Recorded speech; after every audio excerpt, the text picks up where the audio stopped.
এই ভেজাল মার্কা তাকওয়া নিয়া ইসলামী আন্দোলন করলে ইসলামের ক্ষতি ছাড়া লাভ হবে বলে আমার মনে হয় না। আজবি হজু ইব্রাহিম কাইমা পয়দা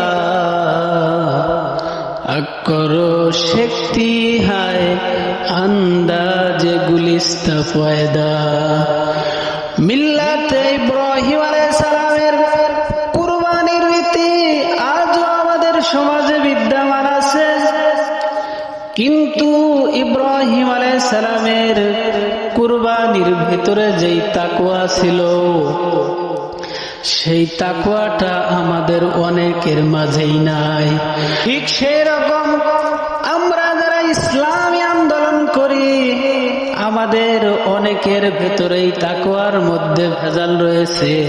এই ভেজাল মার্কা তাকওয়া নিয়া ইসলামী আন্দোলন করলে ইসলামের ক্ষতি ছাড়া লাভ হবে বলে আমার মনে হয়